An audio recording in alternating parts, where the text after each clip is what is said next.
নমস্কার সবাইকে, আমি মৌন। আপনারা শুনছেন আমৃত্য ভালোবাসি তোকে। লিখেছেন সালমা চৌধুরী। পর্ব ৫৫। তানভীর বিড়বিড় করতে করতে নিজের রুম পর্যন্ত যেতেই ফোনে কল বেজে উঠল।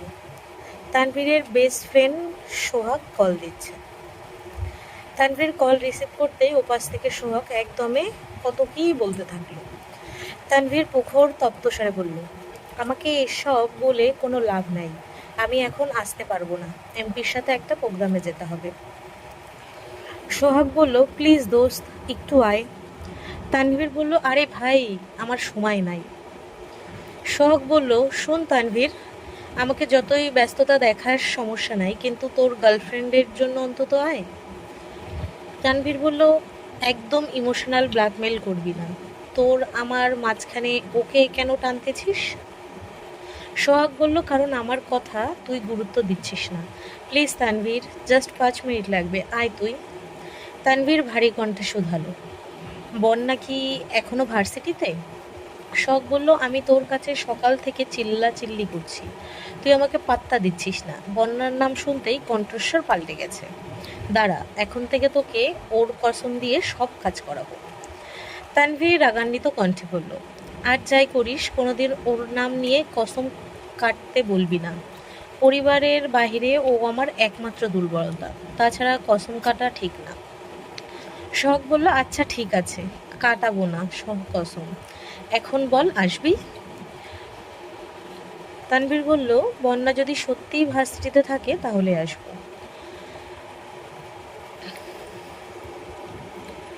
ও বলল, আরে আছে আছে, প্রয়োজনে আটকিয়ে রাখবো, তাও তুই আয়, আমায় কাজটা কিন্তু করে দিতে হবে। তানভীর বলল, ভুলেও বন্যাকে কিছু বলতে যাইস না, আমি আসতেছি। তানভীর দ্রুত বেরিয়ে পড়েছে। এদিকে মেঘ আবিরের আড়ালে চুপটি করে দাঁড়িয়ে আছে। তানভীর চলে গেছে অনেকক্ষণ আগে। মেঘ আতঙ্কে এখনো চোখ খুলতে পারছে না। আবির ঠোঁটের কোণে হাসি রেখে অপলক দৃষ্টিতে মেঘকে দেখছে। তীর তীর করে কাঁপছে মেঘের ওষ্ঠদ্বয়। লজ্জা আর ভয়ে নাকের ডগা আর গাল পাকা টমেটোর মতো লাল হয়ে গেছে। নিস্তব্ধতা বুঝতে পেরে মেঘ ধীরে ধীরে চোখ মেলল। সরাসরি চোখ পড়ল আবিরের চোখের দিকে। আবিরের নেশাক্ত দৃষ্টি দেখে মেঘ লজ্জায় মাথা নিচু করে ঘাড় কাত করে তানভীরকে দেখার চেষ্টা করল। তানভীরকে রুমের কোথাও দেখতে না পেয়ে উদ্বিগ্ন কণ্ঠে বলল, ভাইয়া কোথায়? আবির বলল, চলে গেছে। মেঘ বলল, কেন? আবির বলল, সেটা আমি কিভাবে বলবো, তোর ভাইকে জিজ্ঞেস কর গিয়ে। হঠাৎ দেয়ালের দিকে আবিরের নজর পড়ে। যে হাতটা দিয়ে নিজেকে আটকে ছিল সেই হাতে যে রং ছিল আবিরের সেটা খেয়ালই ছিল না। মেঘের চুল বাঁচাতে গিয়ে উল্টো দেয়াল নষ্ট করে ফেলেছে। আবিরের সাথে সাথে মেঘ চোখ ঘুরিয়ে তাকালো। দেয়ালে আবিরের হাত দেখে আর্তনাদ করে উঠল, এটা আপনি কি করলেন? আবির বলল, আমি ইচ্ছে করে করিনি, তোর চুল বাঁচাতে তো করেছি। মেঘ একটু দূরে সরে দেয়ালটাকে দেখে পুনরায় গম্ভীর কণ্ঠে বলল, আমি এখানটায় এখন কিভাবে ডিজাইন করব? আবির মেঘের হাতের কবজিতে শক্ত করে ধরে টেনে নিয়ে রঙের বাক্স চুরিয়ে সঙ্গে সঙ্গে দেয়ালে ঝাঁপ দিল। যেখানে আবির হাতটা রেখেছিল ঠিক সেখানেই। মেঘ আটকানোর খুব চেষ্টা করছে, কিন্তু আবিরের শক্তির সামনে মেঘ অতি নগণ্য একটা মানুষ। আবিরের হাতের রং অনেকটা শক্ত হয়ে যাওয়ায় ঠিক মতো বোঝা যাচ্ছিল না, কিন্তু মেঘের হাতের ছাপ স্পষ্ট বোঝা যাচ্ছে। ভালোভাবে খেয়াল করলে মেঘের ছোট হাতকে ঘিরে আবিরের বড় হাতের অপ্রখর ছাপটা ঠিকই চোখে পড়ে। মেঘ ক্ষুব্ধ হয়ে বলল, আপনি এমন করলেন কেন? মেঘ আবির বলল, কি ডিজাইন করবি ভেবে পাচ্ছিস না, তাহলে কি করব? মেঘ শক্ত কণ্ঠে বলল, আমি কিন্তু সম্পূর্ণ দেয়ালটাই নষ্ট করে ফেলব। আবির মুচকি হেসে বলল, আমি কিন্তু সম্পূর্ণ দেয়ালটাই নষ্ট করে ফেলব। আবির মুচকি হেসে বলল, একদিনের জন্য রুম তোকে দিয়ে দিয়েছি, সাজাবি নাকি নষ্ট করবি পুরোটাই তোর উপর। আমি কিছুই বলবো না। মেঘ শীতল কণ্ঠে বলল, মাঝখানে হাতের চাপটার কারণে কি পচা লাগছে। আপনি এমনটা না করলেও পারতেন। আবির স্বাভাবিক কণ্ঠে বলল, তুই তোর কাজ শেষ কর, তারপর দেখিস কত সুন্দর লাগবে। মেঘ মুখ ভোঁতা করে ঠোঁট ভেঙে কাদো কাদো মুখ করে আবিরের দিকে তাকিয়ে আছে। আবির মুচকি হেসে দু আঙুলে মেঘের রাগে ফুটে ওঠা নাকটা আলতোভাবে চেপে মোলায়েম কণ্ঠে বলল, দেয়াল জুড়ে এত সুন্দর পেন্টিং থাকবে আর তাতে ডিজাইনারের হাতের ছাপ থাকবে না, তা কি করে হয়? ছাপটার নিচে তোর নামটাও লিখে দিস। বাস মেঘ বলল, বাসার মানুষ দেখলে কি ভাববে? আবির বলল, বাসার মানুষ যখন জিজ্ঞেস করবে এই ডিজাইন কে করেছে, তখন আমি কি বলবো? শেওড়াপাড়ার পেতনিটা ডিজাইন করে দিয়ে গেছে নাকি আমার কাল্পনিক বউটা এসে করেছে? মেঘ ফোঁস করে শ্বাস ছেড়ে রাগী স্বরে বলল, কথায় কথায় বউ বউ করবেন না, আমি কিন্তু বড় আব্বুকে বলে দিব। আবির বলল, কি বলবি? মেঘ বলবো আপনি সারাদিন বউ বউ করেন, অথচ বিয়ের কথা বললে ভাববেন আপনাকে ডাক্তার দেখাতে হবে। আবির নিঃশব্দে হেসে শুধালো, তুই কি আমায় ইনডাইরেক্টলি পাগল বললি?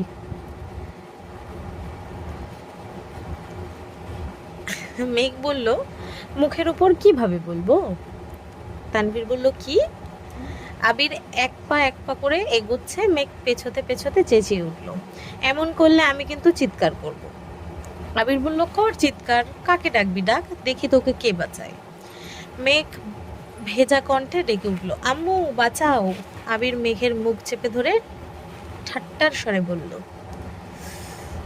ছি মেঘ, এভাবে মামুনিকে ডাকছিস, মামুনি ভাববে আমি তোকে ছি। মেঘ বিস্ময়কর দৃষ্টিতে আবিরের দিকে তাকিয়ে আছে। আবির মেঘের মুখ ছেড়ে কিছুটা গম্ভীর কণ্ঠে বলল, সরি, তোকে আর ডিস্টার্ব করব না, তুই তোর কাজ শেষ কর। আবির টাওয়াল নিয়ে শাওয়ার নিতে চলে গেছে। মেঘ আহামুখের মতো কিছুক্ষণ দাঁড়িয়ে রইল।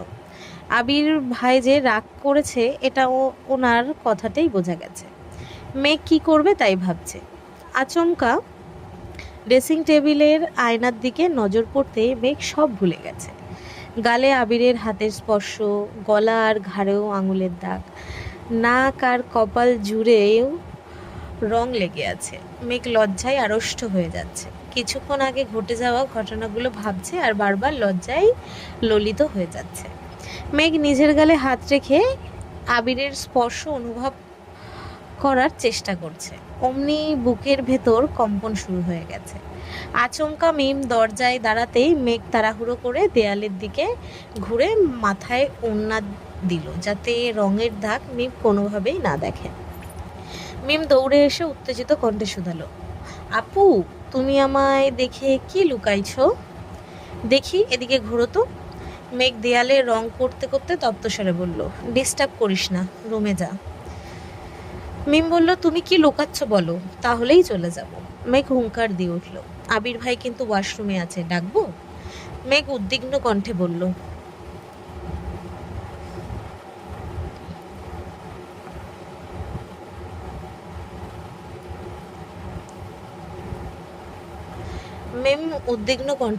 ওয়াশরুমে আগে বলবা না? আমি গেলাম, পরে এসে দেখবো তুমি কি লুকাইছো।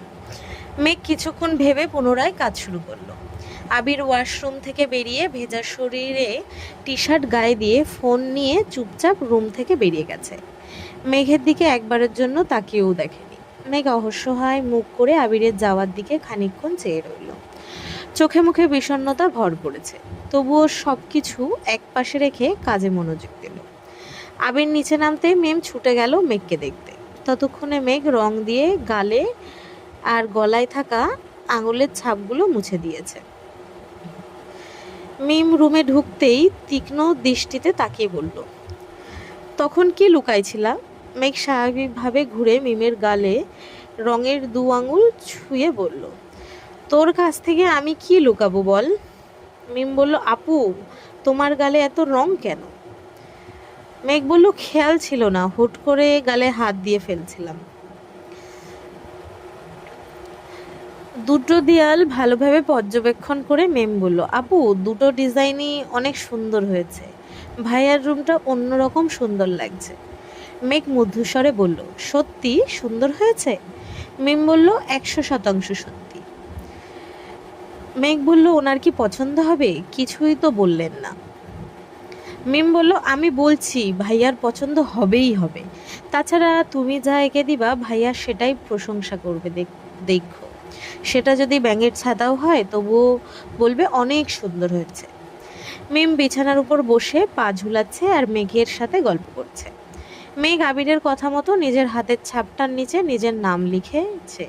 তাছাড়া এক সাইডে সাজ্জাদুল খান আবির নাম লিখে ডিজাইনও করে দিয়েছে। মিমকে কিছু জিনিস দিয়ে আগেই পাঠিয়ে দিয়েছে। বাকিগুলো নিয়ে মেঘ পেছন পেছন আসছে। এতক্ষণের মধ্যে আবির একবারও উপরে যায়নি। মিম নিচে আসতেই আবির প্রশ্ন করল, তোর বোনের কাজ শেষ হয়েছে? মিম বলল, হ্যাঁ, অনেকক্ষণ আগেই শেষ হয়েছে। আবির কোনো কথা না বলেই নিজের রুমে চলে গেছে। দুটা দেয়ালের ডিজাইনের কারণে রুমটাকে চেনাই যাচ্ছে না। আবির রুমটা খানবাড়ির সবগুলো রুমের থেকে বড়।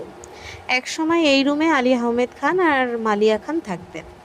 ওনাদের জন্যই মূলত বানানো হয়েছিল। পরবর্তীতে বিভিন্ন সমস্যার কারণে আলী আহমেদ খানরা নিচে চলে আসেন আর রুমটা আবিরের দখলে চলে যায়। রুমটার ঠিক মাঝামাঝিতে দরজাটা অবস্থিত। ভেতরে একপাশে আবিরের ব্যবহার্য সব প্রয়োজনীয় সামগ্রী আর অন্য পাশে সব অপ্রয়োজনীয় জিনিসপত্র। ছোটবেলা সাইকেল থেকে শুরু করে লাগেজ, ক্রিকেট, ফুটবল খেলার যাবতীয় জিনিসপত্র, পুরনো একটা ওয়ার্ড্রব, আরও অনেক কিছু। ওই দিকের সব জিনিসপত্র বড় কাপড় দিয়ে ঢাকা। মালিয়া খান বলেছিলেন পুরনো জিনিসপত্র স্টোর রুমে রেখে দিতে, কিন্তু আবির সেগুলো সরাতে রাজি হয়নি। রুমে আর্ট করায় এখন এক পাশ অতিরিক্ত সুন্দর হয়ে গেছে আর অন্য পাশ অগোছালো। তবে আবিরের সেদিকে মনোযোগ নেই। আবির উদ্দিত নয়নে দেয়ালের দিকে চেয়ে আছে। একবার চোখ পড়ছে নিজের নামের দিকে, পুনরায় রোজর আটকায় মেঘের হাতের ছাপে, সেই সাথে লেখা মেঘ নামটার উপর। অকস্মাৎ আবিরের মুখে হাসি ফোটে। অন্যদিকে তানভীর ভার্সিটির সামনে আসতেই সোহাগ আর শিমুলকে দেখতে পেল। ওরা তানভীরকে দেখেই হাসি মুখে এগিয়ে আসলো। তানভীর প্রশ্ন করল, বন্যা কোথায়? সোহাগ বলল, চল আমাদের কাজটা আগে শেষ করে আসি, 5 মিনিটের কাজ। তানভীর বলল, বন্যার সাথে আগে দেখা করব, তারপর তোদের ব্যাপারটা ভেবে দেখব। সোহাগ বলল, দুটা মেয়ের সাথে ওই দিকে গেল। তানভীর ওদের দেখানো পথে বাইক স্টার্ট দিল। থামলো ঠিক বন্যাদের পেছনে। বন্যারা পেছন ফিরে তাকিয়েও দেখলো না। তানভীর ঘন ঘন হর্ন দিতে লাগলো।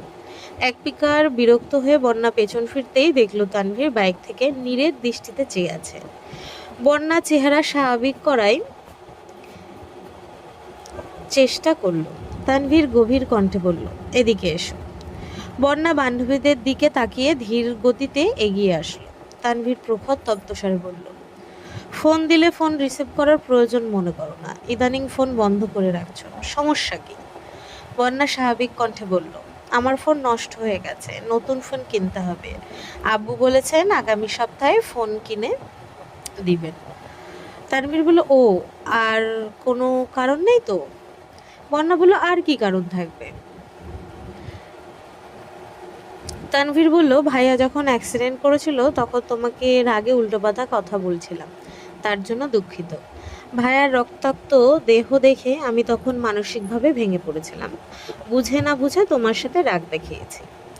বললাম। অলির হেসে বলল, কোনো ব্যাপার না, আমি কিছু মনে করিনি।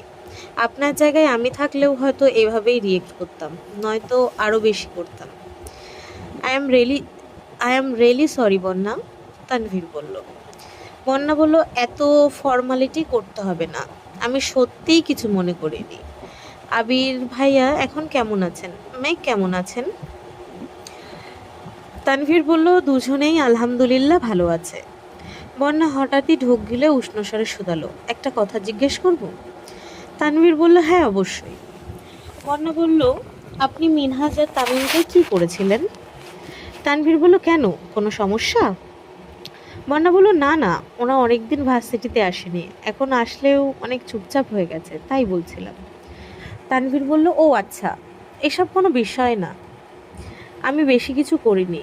আমার জায়গায় ভাইয়া থাকলে ওদের আর কোনোদিনও দেখতেই পারতাম না। তানভীর একটু থেমে আবার প্রশ্ন করল, ও, একটা কথা, ভার্সিটিতে কেউ তোমাকে ডিস্টার্ব করে? বন্যা মনে মনে আওড়ালো, ডিস্টার্ব করলেও তো আপনাকে বলবো না। স্বাভাবিক কণ্ঠে বলল, না। তানভীর বলল, যদি মনে করো আমাকে না বললে আমি কিছু জানতে পারবো না, তাহলে এটা তোমার ভুল ধারণা। বরং তুমি নিজ থেকে জানালে তোমারই লাভ। বন্যা কপাল গুটিয়ে ধীর কণ্ঠে বলল, এখন আসি। তানভীর বলল, যেতে বলছি তোমায়। বন্যা বলল, আমার তাড়া আছে। তানভীর বলল, কেন, কেউ অপেক্ষা করছে? বন্যা বলল, না। বন্যা বলল, মানে?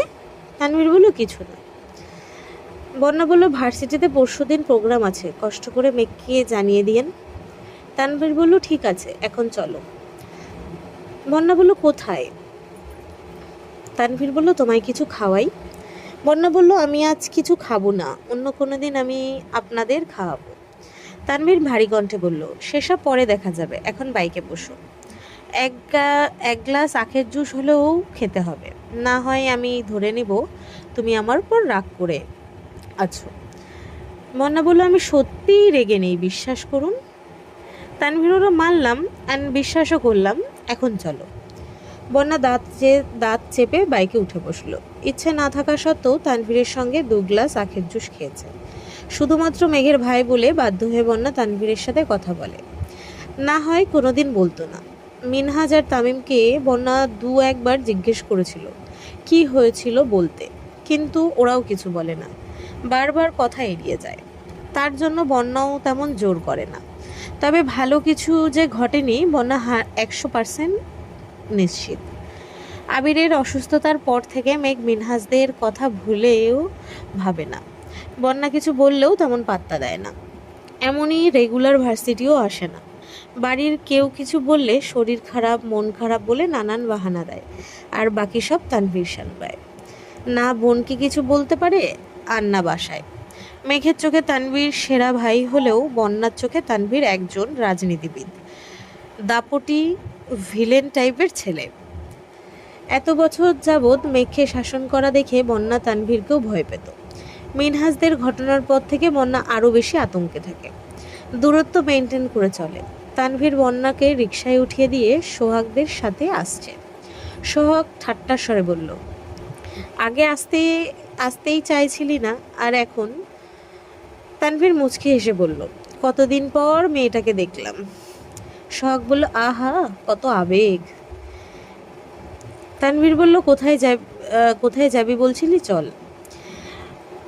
বিকেল থেকে মেঘ আর মিম শপিংয়ে যাবে বলে পাগলামি করছে। তানভীরকে যেতে বলা হয়েছিল, কিন্তু তানভীর প্রোগ্রামে ব্যস্ত বলে যেতে পারবে না।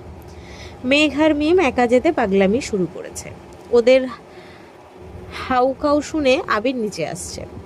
আবিরকে দেখেই 2 বোন চুপ করে গেছে। সদ্য ঘুম থেকে উঠে আসায় আবিরের চোখগুলো লাল টকটকে হয়েছে। আবির অসুস্থ কণ্ঠে শুধালো, কি হয়েছে তোদের? মেঘ মিম কেউ কোনো কথা বলল না। আকলিমা খান বললেন, ওরা শপিংয়ে যেতে যাচ্ছে। আবির বলল, যেতে চাচ্ছে যাক, সমস্যা কি? আকলিমা খান বললেন, একা যেতে চাচ্ছে। আবির কপাল কুঁচকে তাকিয়ে বলল, একা যেতে হবে কেন? তোমরা না গেলে আমি ওদের নিয়ে যাচ্ছি। মেঘ আর মিম দুজনেই একসঙ্গে চেঁচিয়ে উঠল, না। রাগে আবিরের চোখ মুখ লাল হয়ে গেছে। কপাল কুঁচকে গম্ভীর কণ্ঠে শুধালো, সমস্যা কি তোদের? মেঘ মাথা নিচু করে উত্তর দিল, কোনো সমস্যা নাই। আবির বলল, সমস্যা না থাকলে কাকিয়াদের নিয়ে শপিংয়ে যা, বেশি তেরামি করবি না, ঠিক আছে? মেঘ এক দৃষ্টিতে আবিরের দিকে তাকিয়ে উপর নিচ মাথা নাড়ল। অনুমতি ছাড়া একা শপিংয়ে যাওয়া অসম্ভব বিষয়, এটা তাদের অজানা নয়। তবুও চেষ্টা করে দেখছিল, যদি অনুমতি পেয়ে যায়। আবির আগের ভাবমূর্তি বজায় রেখে দাঁড়িয়ে আছে। মেঘ আর মিম তাড়াহুড়ো করে নিজেদের রুমে চলে গেছে। হালিমা খান আর আকলিমা খানের সঙ্গে মিম আর মেঘ শপিংয়ে গেছে। মেঘ আর মিম সুযোগ বুঝে আবিরের জন্য 2-3টা সাদা টি শার্ট আর দুজনের জন্য 3টা পাঞ্জাবি কিনে নিয়ে আসছে। মেঘরা বাসায় ফিরতেই তানভীর ভার্সিটির প্রোগ্রামের কথা বলেছে। আবিরও সেখানে উপস্থিত ছিল। মেঘ নিজের হাতের শপিং ব্যাগগুলো লুকিয়ে নিজের রুমে নিয়ে গেছে। আবির বিষয়টা খেয়াল করেও কিছু বলেনি। আবির রাতে ঘুমানোর জন্য রুমে ঢুকে দরজা চাপাতেই রীতিমতো আশ্চর্য হয়ে গেছে। আবিরের দরজার আড়ালে মেঘের হাতের ছাপটা আগের মতন বেরঙিন নেই। মেঘ সেখানে নীল রঙের ছাপ দিয়েছে, এমনকি অন্য হাতের ছাপও দিয়েছে। পাশাপাশি মেঘের দু হাতের ছাপ দেখে আবির মুচকি এসে পড়ল। পাগল একটা। প্রোগ্রামের দিন ঠিক সময় মতো মেঘ ভার্সিটিতে চলে আসছে। মেঘকে দেখে মিনহাজ আর তামিম এগিয়ে এসে শুধালো, কেমন আছিস? মেঘ অন্যদিকে মুখ করে বলল, আলহামদুলিল্লাহ। মেঘ ওদের পাশ কেটিয়ে চলে গেছে। বন্যা আর মেঘ দুজনেই আজ গাউন ড্রেসের সঙ্গে হিজাব পরে আসছে। মেঘ আর বন্যা কিছুটা সামনে এগোতেই লিফাত নামের ছেলেটা সাথে দেখা। লিফাতের হাতে সিগারেট। বন্যা আর মেঘকে দেখেই থতমত খেলো। সিগারেট পেছনে ফেলে শান্ত স্বরে জিজ্ঞাসা করলো, কেমন আছো তোমরা? বন্যা আর মেঘ দুজনেই কপাল কুঁচকে তাকিয়ে আছে। বন্যা ঠান্ডা কণ্ঠে বলল, আলহামদুলিল্লাহ ভালো। বন্যা মেঘের হাত ধরে বলল, চল এখান থেকে। মেঘ তখনও সরু নেত্রে লিফাতকে পরখ করছে। ছেলেটার মুখে রহস্যময় হাসি।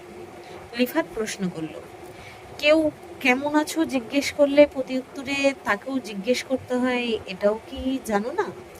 বন্যা শক্ত কণ্ঠে জবাব দিল, না জানি না। বন্যা মেঘকে টেনে নিয়ে চলে গেছে। মেঘ কপাল কুঁচকে শুধালো, এই ছেলে আবার কে? বন্যা বলল, রসায়ন ডিপার্টমেন্টের 4র্থ বর্ষের এক বড় ভাই। মেঘ বলল, তোর সাথে কথা বলতে আসছে কেন? বন্যা বলল, আল্লাহ জানেন, তুই তো ইদানিং তেমন ক্লাসে আসিস না। একদিন আমি ফোনে কথা বলছিলাম, তখন এই ছেলে ইচ্ছে করেই আমার কাছে গেছে। আমি হঠাৎ ঘোরাতে প্রায় ধাক্কা লেগেই গেছিল। কথাবার্তা নেই, হুট করে আমাকে ধমকিয়ে চলে গেছে। এরপর থেকে দেখলেই কেমন করে হাসে, এটা সেটা জিজ্ঞাসা করে, ইচ্ছে করে মাথাটা ফাটিয়ে দেই। মেঘ বলল, ভাইয়াকে বলবো? বন্যা বলল, না না না, তোর ভাই আরেক ডেঞ্জারাস পাবলিক। ওই দিন দেখা হয়েছিল, পরেও জিজ্ঞেস করতেছিল আমাকে কেউ ডিস্টার্ব করে কিনা। মেঘ বলল, তুই কি বলছিস? বন্যা বলল, আমি না করছি। মেঘ বলল, কেন? বন্যা বলল, তোর ভাই মিনহাজদের যে অবস্থা করছে, আমি আর কাউকে বিপদে ফেলতে চাই না। মেঘ বলল, তাহলে আবির ভাইকে বলি? বন্যা বলল, ভুলেও না, তোর এই গুন্ডা পান্ডা ভাইদের আমার ব্যাপারে কিছু বলবি না। মেঘ বলল, তুই গুন্ডা পান্ডা কাকে বলছিস? আমার আবির ভাই হিরো, নট ভিলেন, ওকে? বন্যা বলল, আর তোর ভাই? মেঘ বলল, আমার ভাই ও হিরো। মিনহাজদের যদি মেরেও থাকে, ভাইয়া কি শুধু শুধু মারছে নাকি? আমার কর্মকাণ্ডে তোর কি তখন আমাকে মারতে ইচ্ছে করেনি? বল, করেনি? বন্যা বলল, করেছে। মেঘ বলল, তুই আমার বেস্ট ফ্রেন্ড হয়েও আমার কাজে তুই আমার উপর বিরক্ত হয়েছিস। এমনকি আমি নিজেই আমার উপর বিরক্ত ছিলাম। সেখানে ভাইয়া না মিনহাজকে চেনে, আর না তামিমকে চেনে। আবির ভাই আর তানভীর ভাইয়ের প্রাণ এক সুতোয় বাঁধা। ওদের একজনের কিছু হলে আর একজন জীবনের ঝুঁকি নিয়ে হলেও বাঁচাবে। সেখানে সামান্য মায়ের আর এমন কি? বন্যা উদাসীন কণ্ঠে বলল, এখন চল, অনুষ্ঠান শুরু হয়ে যাবে। মেঘ আর বন্যা ভেতরে ঢুকলো। পেছন দিকে বসতে যাবে এমন সময় ওদের একজন ক্লাসমেট সামনে থেকে ডেকে বলল, মেঘ, তোরা এখানে আয়, তোদের জন্য সিট আছে। মেঘ আর বন্যা এগিয়ে গেল। পাশাপাশি দুটো সিটে মেঘ আর বন্যা বসলো। ওদের সামনে সারিতেই লিফাতের বন্ধুরা বসা। কয়েক মুহূর্তের মধ্যেই লিফাত এসে বলল। মেঘ আর বন্যা লিফাতকে দেখে পেছনে চলে যাওয়ার জন্য ফিসফিস করে বলল। লিফাত পেছনে ঘুরে উত্তেজিত কণ্ঠে বলল, আরে তোমরা এখানে? কোনো কিছু লাগলে শুধু একবার বলবা, সাথে সাথে এনে দিবে। বন্যা আর মেঘ দুজনেই রাগে ফুঁসছে। বন্যা কিছু বলতে যাবে, তার আগেই কেউ একজন রাগান্বিত কণ্ঠে বলে উঠল, তোর কলিজাটা আমার লাগবে, দে এখন।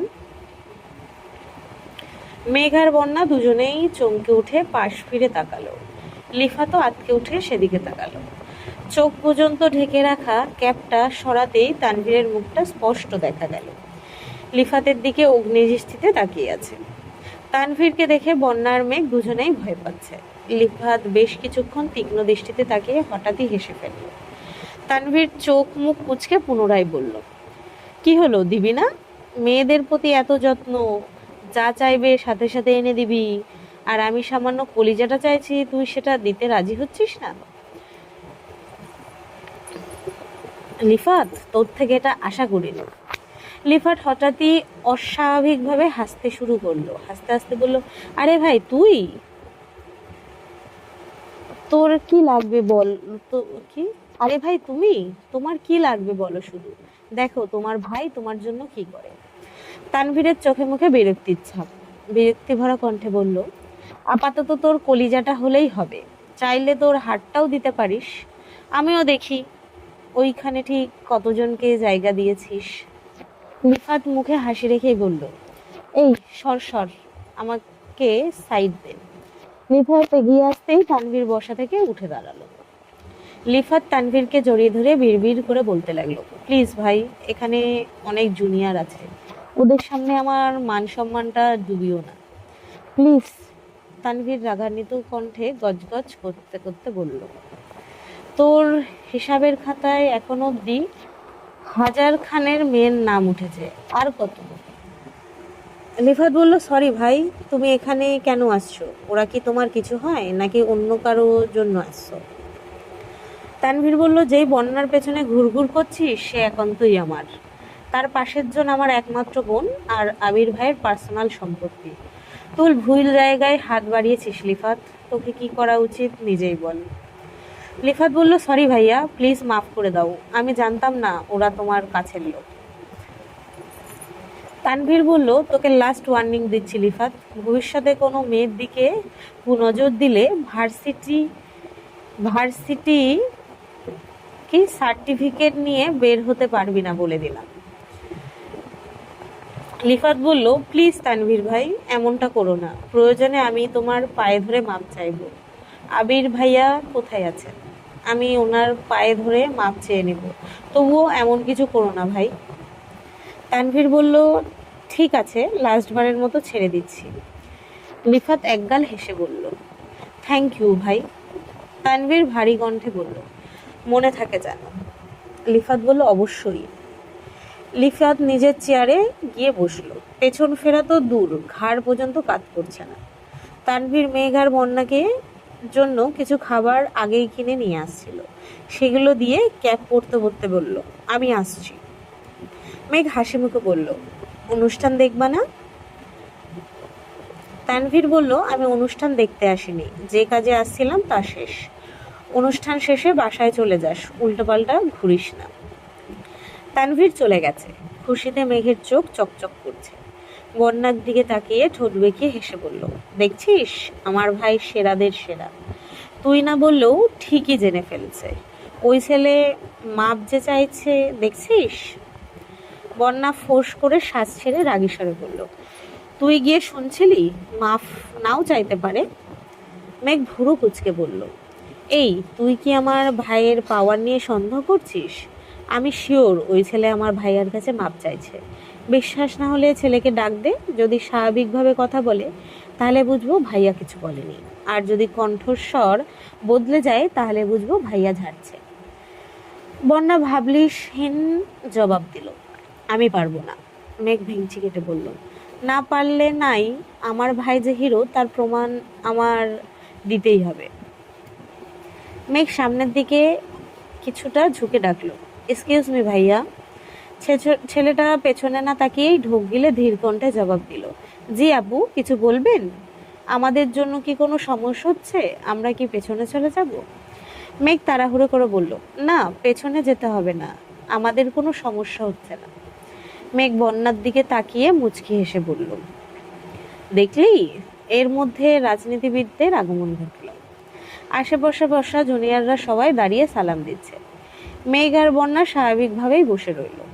একজনের নজর মেঘের দিকে পড়তেই সামনের 2-3 জনকে ডেকে বলল, অকস্মাৎ ওরা থমকে গেল, ঘুরে এসে মেঘদের কাছে দাঁড়ালো। মেঘ আর বন্যা মনে মনে ভয় পাচ্ছে, ভাবছে দাঁড়ায়নি বলে হয়তো ওনারা বকা দিতে আসছেন। তাদের মধ্যে একজন মেঘকে উদ্দেশ্য করে বলে উঠলেন, আসসালাম আলাইকুম আপু। মেঘ বলল, ওয়ালাইকুম আসসালাম। ওরা বলল, তোমরা এত পেছনে বসেছো কেন, এসো সামনে এসে বসো। মেঘ আর বন্যা দুজনেই থতমত খেয়ে বলল, না ভাইয়া, আমরা এখানেই ঠিক আছি। ওরা বলল, তা বললে হবে না আপু, আবির ভাইয়াকে এত করে রিকোয়েস্ট করার পরও উনি আমাদের প্রোগ্রামে আসেনি। অবশ্য তার জন্য আমরাই দায়ী। ভাইয়া বারবার বলেছিল ওনাকে নিয়ে যেন কোনো রকম প্ল্যান না করি, কিন্তু আমাদের মন তাতে সায় দেয়নি। ভাইয়ার জন্য স্পেশাল আয়োজন করেছিলাম। ভাইয়া কোনোভাবে খবর পেয়েছে, তারপর আর প্রোগ্রামেই আসেনি। সেসব পুরনো কথা বাদ দেই। এখন তোমরা যেহেতু আজকের প্রোগ্রামে আসছো, আমাদের উচিত তোমাদের সর্বোচ্চ আপ্যায়ন করা। প্লিজ তোমরা সামনে এসে বসো, প্লিজ। 4-5 জন একসঙ্গে রিকোয়েস্ট করতে শুরু করেছে। ওনাদের এত রিকোয়েস্ট করা দেখে মেঘার বন্যা ভীষণ লজ্জায় পড়ে গেছে। পুরো হলের মানুষ দাঁড়িয়ে তাকিয়ে আছে মেঘার বন্যার দিকে। যাদের দাপটে সবাই আটকে থেকে সেখানে তারা প্রথম বর্ষের 2 মেয়েকে এত রিকোয়েস্ট করতেছে, এটা সবার কল্পনার বাইরে। মেঘার বন্যা বাধ্য হয়ে সামনে গিয়ে বসলো। এত সামনে বসে প্রোগ্রাম দেখতে মেঘার বন্যা দুজনেই অস্বস্তি লাগছে। উঠে যেতেও পারছে না। একটু নড়লেই 2-1 জন এগিয়ে এসে জিজ্ঞেস করে, আবু কোনো সমস্যা, কিছু লাগবে? তাই উঠে যেতেও পারছে না। প্রোগ্রামের বিরতিতে মেঘেদের খাবার পর্যন্ত দিয়ে গেছে। তানভীর নিজেও অনেক খাবার কিনে দিয়ে গেছিল। মেঘ আর বন্যা শুধু মুখ চাওয়াচাওয়ি করছে, কিছুই খেতে পারছে না। মেঘ বাধ্য হয়ে আবিরকে কল দিল। আবির অফিসে কাজ করছিল। গতকাল থেকেই অফিসে আসছে। অফিসে আসলেও এখনো বাইক চালানোর অনুমতি পায়নি আবির। 2 দিন যাবৎ আলী আহমেদ খান নিজেই সাথে আবিরকে অফিসে নিয়ে যান। আবিরও বাধ্য ছেলের মতন আব্বুর সঙ্গেই যায়। মেঘ কল দিতেই আবির মুচকি এসে কল রিসিভ করলো। মেঘ সালাম দিল। আবির সালামের উত্তর দিয়ে শুধালো, কি ব্যাপার, তাদের আপ্যায়নে অতিষ্ঠ হয়ে যাচ্ছিস? মেঘ উদ্বেগপূর্ণ কণ্ঠে জানতে চাইল, আপনি কিভাবে জানেন? আবির বলল, তোর আশেপাশে কখন কি ঘটনা ঘটে সব আপডেটই আমার কাছে থাকে। মেঘ বলল, ওনারা কল দিয়েছিল? আবির বলল, আমায় না জানিয়ে তোকে কিছু বললে ওদের যে কি অবস্থা হবে এটা তুই না জানলেও ওরা খুব ভালো করে জানে। খাবার খাইছিস? মেঘ বলল, না। আবির বলল, খেয়ে নে, না হয় একটার পর একটা দিতেই থাকবে। ওদের অতিরিক্ত ভালোবাসায় অতিষ্ঠ হয়ে আমি যোগাযোগ কমিয়ে ফেলেছি। এতদিনে তোকে পেয়েছে, তোকে ঠিকঠাক আপ্যায়ন করতে না পারলে ওরা ঘুমিয়েও দুঃস্বপ্ন দেখবে, বুঝলি? মেঘ মৃদু হেসে বলল, আমাদের প্রোগ্রাম দেখতে ভালো লাগছে না, সামনে এনে বসাইছে, সব বিরক্ত লাগছে। আবির বলল, কিছুক্ষণ দেখে বেশি খারাপ লাগলে আমার কথা বলে বেরিয়ে আসিস। মেঘ বলল, আচ্ছা, আপনি আসবেন? আবির বলল, কেন, অনুষ্ঠান দেখতে নাকি ওদের কর্মকাণ্ড দেখতে? মেঘ বলল, না না, এমনি আসবেন কিনা জিজ্ঞেস করছি। আবির মন খারাপ করে বলল, জানিসই তো আব্বু আমাকে বাইক নিয়ে বের হতে দেয় না। আব্বুর গাড়ি আমি নিব না, আসলে রিক্সা নিয়ে আসতে হবে। আসবো? মেঘ খানিক ভাবল। এমনিতেই আবিরের শরীর দুর্বল, এই অবস্থায় যদি আবার কোনো অ্যাক্সিডেন্ট ঘটে সেই ভয়ে মেঘ বলল, না, আপনার আসতে হবে না। আবির বলল, রাগ করছিস, আমি রিক্সা নিয়ে আসি, সমস্যা নেই। মেঘ বলল, সত্যি রাগ করিনি, আপনি পুরোপুরি সুস্থ হলে অনেক ঘুরতে পারবো। এখন না হয় বড় আব্বুর লক্ষ্মী ছেলে হয়েই থাকুন। আবির নিঃশব্দে হেসে বলল, সাবধানে থাকিস, আর কোনো সমস্যা হলে জানাস। মেঘ ঠাট্টার স্বরে বলল, জানাবো না। আবির বলল, কেন? মেঘ বলল, কারণ আমি জানি আমার কোনো সমস্যা হওয়ার আগেই কেউ বা কারা কোনো না কোনোভাবে আমাকে প্রোটেক্ট করবেই। আবির বলল, এত কনফিডেন্স? মেঘ বলল, ইয়েস স্যার। আবির বলল, ওকে ম্যাম, পাকনামি রেখে এখন খেয়ে নেন। মেঘ বলল, আচ্ছা, আপনি খেয়েছেন? আবির বলল, আব্বু আমাকে খাবার উপরেই রেখেছেন, ঘন্টায় ঘন্টায় খাবার পাঠাচ্ছেন। এখন মনে হচ্ছে অফিসে না এসে বাসায় থাকলেই ভালো হতো।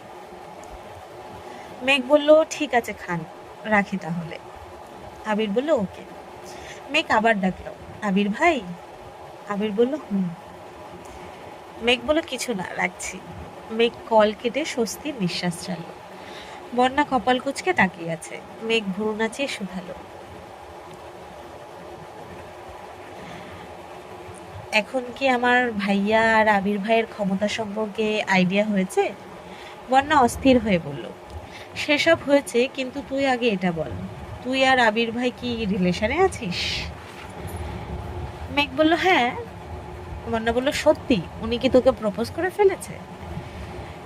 মেঘ বলল, প্রপোজ করেনি, তবে আমি মনে মনে একসেপ্ট করে নিয়েছি। কেন বলতো? বন্যা বলল, তোদের এত সুন্দর কথোপকথন শুনে আমার নিজেরই শান্তি লাগছে। মেঘ মুচকি হাসলো, সাথে বন্যাও হাসলো। আজকের পর্ব এই অবধি। যদি সবার ভালো লাগে তো সবাই লাইক কমেন্ট শেয়ার করে দিও। যদি ইউটিউব থেকে শুনছো তো সবাই সাবস্ক্রাইব করো। যদি ফেসবুক থেকে শুনছো তো পেজটাকে ফলো করে দিও। আজ আসছি, ধন্যবাদ সবাইকে।